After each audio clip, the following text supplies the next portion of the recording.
Hello, I'm Bob the Booker and welcome to my channel. I'm continuing on with my Booker project where I'm trying to read all the shortlisted books from across the years.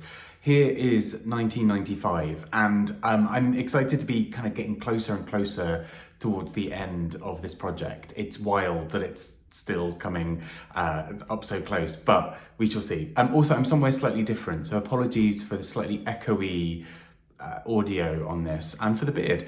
But let's get started talking a bit about some of the books from this year. So let's start first with the winner from this year. And the winner for 1995 was Pat Barker with The Ghost Road, a third book in a trilogy about essentially men in World War I who'd been soldiers and the after effects of war for them. And I really love the Regeneration trilogy. I was very lucky in many ways that I was introduced to it quite early on in school. We were studying World War I literature and our teacher introduced us to Regeneration, for which I'm very grateful. Partly, if nothing else, there's something about the way this book also handles relationships between men, not just sexual ones, but romantic and friendships as well. That was really interesting and I think is a really insightful a set of writing. But also as a young teenager who was gay, realising there was literature out there that engaged with it like this was so game-changing. Anyway, so the first book, Regeneration, introduces us to a few characters, some made up and new, some based on real-life figures like Siegfried Sassoon, Wilfred Owen, and many others. The second book delves into a little bit more of the PTSD and after effects of war and various other things that are going on. And The Ghost Road continues that on, but does something quite interesting, I think, with it, where it mostly centres a relationship between a psychologist and a patient who's a young man, and particularly how it talks about the relationship between those two men, but also the ways that mirrors broader conversations. This is a time when PTSD was massively misunderstood. The idea of shell shock was very new. And so for many people talking about particularly World War I, there was a sense of, well, shell shock isn't real. These men are just too, sensitive or whatever. And particularly when this was combined with conversations around homosexuality or various other things. So what I think this book does so brilliantly is foreground the relationships between men in this way and their experiences of war, but then does something quite clever, I think, with it in terms of really setting a scene of what was happening at the time, but using that as a bit of a lens to where we are currently. So this book being written in the 90s is looking back, but also there's something about the way that the 90s would have been dealing with topics around masculinity and mental health and various other things that's really impactful and interesting. And I love Pat Barker's writing anyway. I think there's something so touching and sensitive about the way that she interrogates the inner feelings of characters. And I think particularly in this trilogy, there's something so powerful about the way she does that. It's a trilogy I love very dearly. And although personally, I think I would have had Regeneration or the second book both be shortlisted as well, I'm glad that she at least got some recognition for The Ghost Road. I will still say, I think Regeneration is my favourite of the three. And I think Story of a Heart, I think, is the second one, which I also really loved. But the third and final book in this trilogy, I think, still really lands a punch and does something really interesting that I don't think any other books on this shortlist were doing in quite the same way. So I can see why this book would have edged them all out as the eventual winner. Next up, we have a book and author who were unknown to me before I started reading for the Booker Prize shortlists, and that is Justin Cartwright with In Every Face I Meet. And in this book, we follow the life of one day, really, of a man called Anthony Northleach, who in many ways is awful. There are lots of ways in this book where we are not meant to sympathise with him. He has various things to say about various types of people, various ethnic groups, various whatever, and he is pretty horrible in a large part of this book. He's quite snarky. There's a real tone of bitterness throughout this book in various parts, but it's also so fascinating because of the way this book becomes almost Kafkaesque in this way of something going continuously wrong throughout this day. Things keep getting worse and worse, but also it's referencing big political moments. And this is particularly interesting given, we're talking, this book really focuses on late 80s and then into early 90s and things around that time. This is a South African writer in the UK. His character sort of embodies a lot of that as well, in the UK, there's a lot of reference to South Africa, particularly Nelson Mandela and his future release from prison in the book.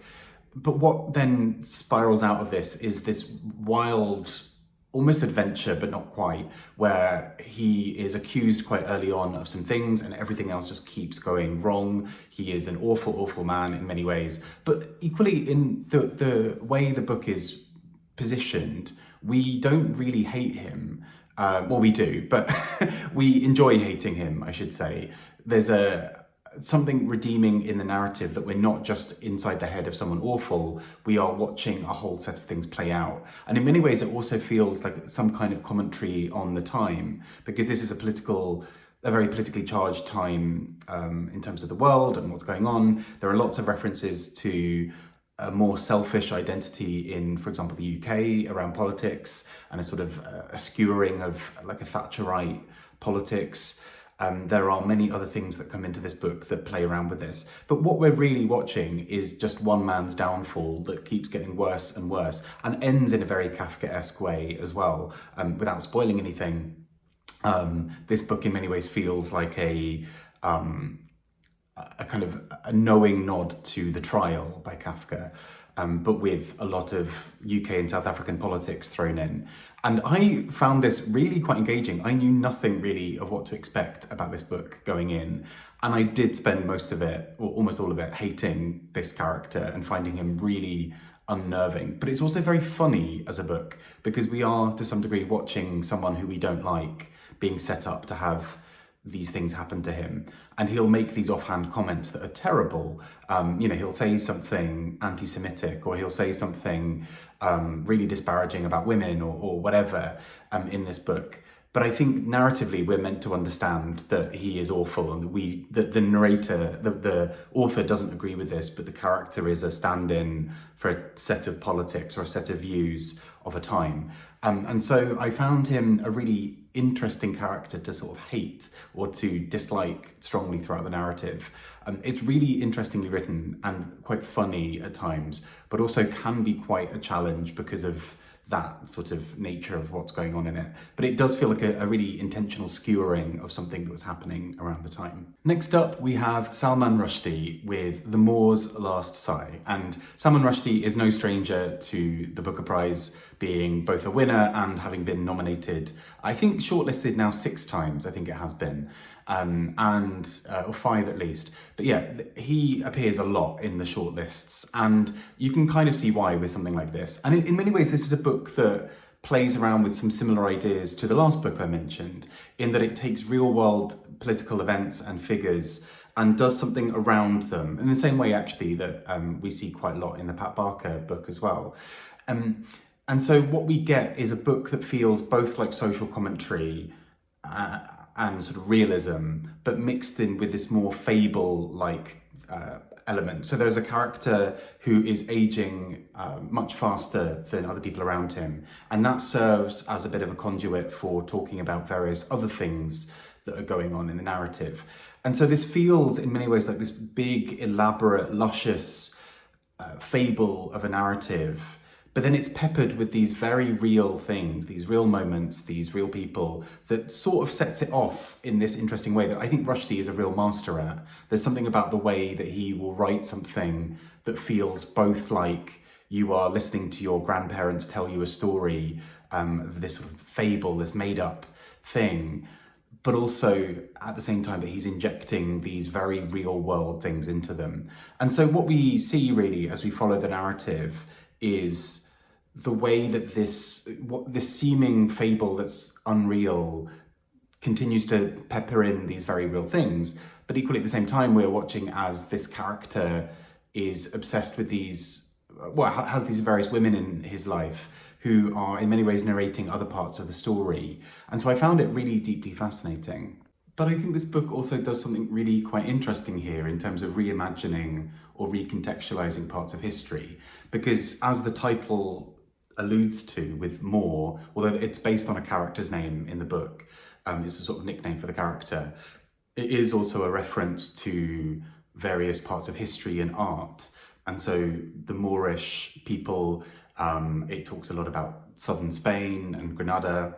It talks about the art of that time, the history of that time. And in many ways, Rushdie also draws a through line from there to modern day India, by looking at essentially various parts of what's been going on throughout history. So he draws a line that essentially picks up on various aspects of the Moors in Spain and the sort of North African and Islamic tradition, and then also to various aspects of Islam in India. And so there's a really big social commentary going on at the same time as some really interesting, beautiful, elaborate sentences. So it's this very strange and interesting novel at times that I didn't always get on with or really understand what was happening. But at the same time, I think there's something really beautiful about the way that he's able to connect all of these dots. I almost imagine Salman Rushdie when he writes, or at least his brain is like one of those crime maps that you see in detective shows with a red string between various things. And it feels like Rushdie is able to contain all of those things within a universe and deliver that through a novel, which I have never fully understood how he does it, but it is amazing when he does it. So next up we have Barry Unsworth with Morality Play, and this at the time would be his next book after having won in 1992. So actually in this shortlist alone we have two former winners sort of duking it out, and neither winning actually, as it happens. But Morality Play is really interesting as a left turn from his previous book. So Sacred Hunger, the book that won the Booker Prize, is about the slave trade and various other things going on. And it's this really big, expansive historical fiction book. This is a very slim book that is focused on, I think, the 14th century. And is very, very different. And as you can tell from the cover, it has very much that feel as well. But it's really interesting in terms of what it does regarding narrative, because Morality Play, as well as being a title that sort of suggests something about ethics and how we see our morals, is also a shorthand for a type of work at the time, where a morality play would be put on as a way of getting past, not necessarily censors, but the kind of equivalent at the time of what would be permissible. That if you put on something that could be seen as teaching good morals, then it was safe. And it's something that you can do as an instructional piece of literature. And so what we have going on at the time is this morality play around the life of somebody called Thomas Wells. And in the book, the characters can't seem to really fully agree on some of the facts about his life. And this throws some of this idea into question, because if it's not a realistic portrayal of Thomas Wells, does that matter? But if you need to bend those morals, bend that history to make it more moralistic to fit this bill, is that okay? And so this book is just this very strange, almost mystery at times about what's really gone on, because there is a dead body that is found. There are various things that go into it as well. It's written in this sort of older style, which, I mean, I'm no expert in the 14th century literature from around that time. I think it'd be a lot less readable than this is. This is actually surprisingly readable, given that it's going for an older feel. But what comes up in this book, I think, is this wild patchwork of a story that is essentially, it feels very under the surface. It feels very, very subtle throughout this book. That it feels, for most of it, that you're just reading a couple of people talking and not much is going on. But underneath the surface, there's something in there about the various ways that we tell and retell stories and how and why that matters. And in some ways, I wonder what's happening here as well, because Barry Unsworth is himself playing into that. Because by writing a story about people writing a story, he is himself contributing to that same discussion. So I think there's something quite clever going on with this book that really took me by surprise. And typically off the back of it, if you'd asked me if this would be my type of book, I probably would have said no, but I found something really quite enjoyable going on here. Last but not least, we have Tim Winton with The Riders. And you'll notice at this point that we have 5 books instead of 6 for the shortlist, which was fairly uncommon at the time. And there are some stories about this, and I'll come to it a bit later. But Tim Winton's The Riders is a book that really surprised me for both how readable it was and how engaging it was, but also just how utterly heartbreaking it was in moments as well. So the core idea of the book is that a man called Scully moves from Australia, sort of via some European countries on the way, to Ireland. And he is planning on setting up his new life with his wife and his child in Ireland. And so Scully is there. We meet him at the beginning of the book, making friends in the local neighbourhood, or sort of making friends in the way that a sort of slightly loner man does. It's very surface level conversation about tools and materials and things for his house. But his whole thing is that he is going to do up this house ready for Billy, his daughter, and Jennifer, his wife, to come and join him. And we get sort of about 50 or so pages into the book, and he goes to meet his wife and daughter at the airport, only to find that his wife was not on the plane, and it's his daughter only. His daughter is about 7 and is not talking at all. She does not respond to any of his questions about where his wife might be. She seems somewhat traumatized, and all we have as the reader is a very brief interaction on the plane where we see the wife go up to, sat next to the daughter saying, I'm just going to quickly go to the toilet, and then disappear and never come back. And, many hours later on this long flight from Australia to Ireland, we see Billy arrive, and the whole rest of the novel starts from there. And so what we get for most of it is Scully essentially traveling across Europe with Billy to try to find his wife. So he goes to places that they enjoy together. So various parts of Greece where they had recently had a holiday. He goes to parts of France or the Netherlands to find sort of little traces of where he thinks she might be. And as he's going, things get increasingly nerve-wracking and unstable for them. Without spoiling too much, his daughter needs medical attention. Various other things happen and transpire, and so by the time we get closer and closer to when they might be meeting, he has very little money. He is, he looks quite shabby, and all of these other things have been going on. But what I think is really clever about this book is the way that it starts to flip parts of the narrative on its head. So we get these little moments in the book from Billy, his daughter, and we get these very small bits that seem to hint at what Jennifer, his wife, had been experiencing as well. But all the way we start to get the sort of the sense that something else is not right, that we are being told perhaps somewhat of a false narrative. And without spoiling too much, we keep meeting characters who know both of them, or only know his wife, for example, who seem to be incredibly hostile to him. So we get a hint that perhaps Jennifer had said various things before, that she was thinking of leaving him, that her career as an artist was something that she felt she couldn't do unless she was away from her husband and child. We get a few hints that maybe she was pregnant. We get all of these little things drip-fed into the story. And what I think is so fascinating is we start to really distrust the narrative we're getting from Scully, and we start to really believe the 7-year-old Billy instead, or we start to believe other things about what's being said.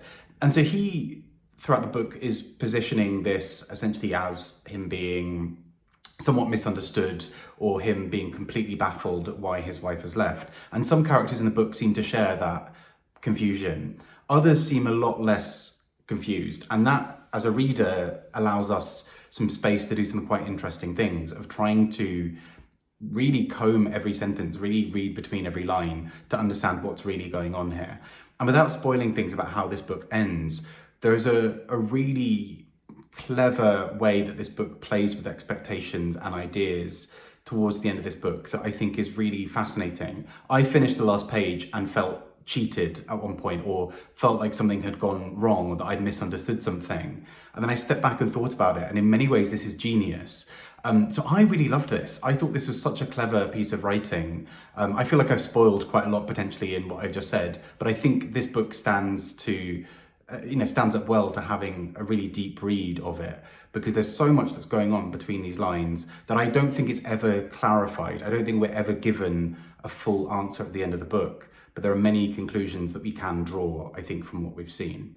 So that's the shortlist. And as I said, we've got 5 books, 2 not here. And typically around this time, often the shortlist would have around 6. And there are various things around this about whether there were certain books that were considered but then sort of pulled last minute, whether various other things had gone on that made sure that this basically wasn't a thing that would happen.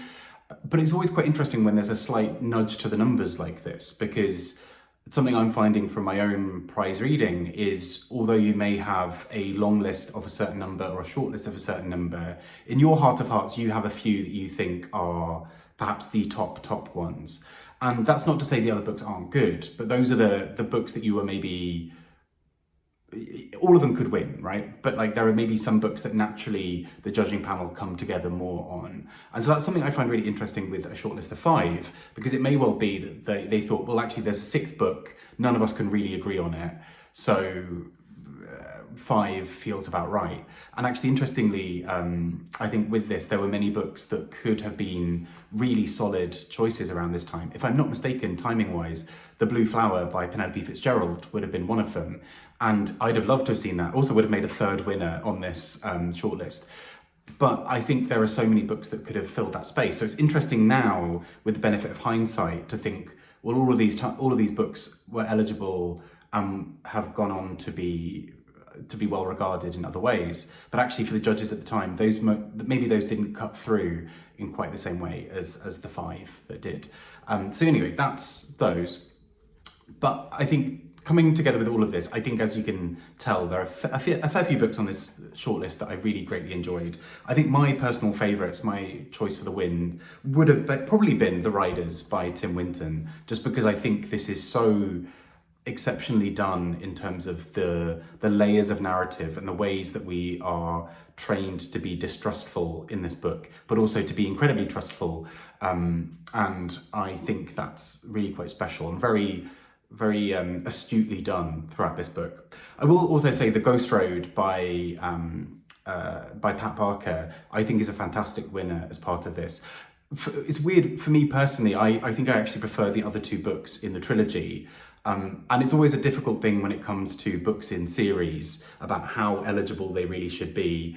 How much can we isolate a book from the rest of its trilogy or series? Is it possible, for example, with Wolf Hall, with the later books, can we read Bring Up the Bodies separately and ignore the first book? Does that work as a book by its own merit? And I think with The Ghost Road, it does. Although I will say there's something really powerful about having all 3 books, because there's something about the way it builds up this narrative and focuses on these various characters. So for example, in the first 2 books, Siegfried Sassoon has more of a role. In The Ghost Road, he's less present, but he exists as this sort of background figure that speaks to a bit of the wider experience of what's going on. So I think there's a lot happening with that. I think The Ghost Road by itself makes sense. I think as a trilogy, this book absolutely should, Pat Barker absolutely should win, because I think it's fantastic. I'm just more surprised that the other 2 books were not shortlisted before. But all of that to say, I think this is a really interesting shortlist in terms of the way it plays around with narrative. So as I've mentioned a few times with various books here, this is a shortlist where actually quite a lot of the time we're seeing real life people put through a fictionalized lens. So the Moor's last Sigh, we've got real historical moments and characters appearing with something like, where have I put it? With something like In Every Face I Meet, we've got real life political events and people, but really focusing through the eyes of one character who's going through it. With Pat Barker, we've got a set of real life people and some fictionalized ones living together in this universe to make a broader point about what's going on. So I think this is a really fascinating shortlist in terms of the way fictionalized historical fiction can be played around with. But I also think there's something fascinating here just about the broader sense of narrative. These 5 books represent really different ways of telling stories, from kind of hidden what's hidden from the reader, what is presented factually, what are things that are just framed in front of our character, in terms of our readers and things like that. And I just think this is really fascinating as a shortlist. So with that said, if any of the books interest you, I'd urge you to check them out. As I film this, we're in Booker season again. So I'm really intrigued to hear your thoughts on this, and particularly as we soon have our 2025 Booker longlist, to sort of see actually are there parallels in terms of the types of books that appear on these sorts of lists. It's a different judging panel each time, but there is something interesting about the types of books that naturally appeal to people.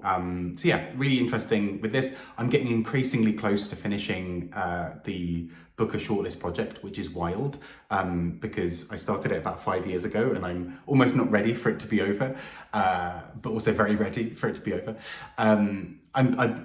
All of that, I should say, I'm really enjoying reading these books. It's just kind of wild occasionally to realise just how many I've read as part of this whole challenge. But anyway, it's been really interesting to go back and look at these. And like I mentioned earlier, some of these are writers who I knew already, but maybe didn't know these books. Some of these are authors who were completely new to me, and it's been fascinating to read them as part of this project. So take care. Please do check out the books that sound interesting to you, and speak to you all soon. Bye-bye.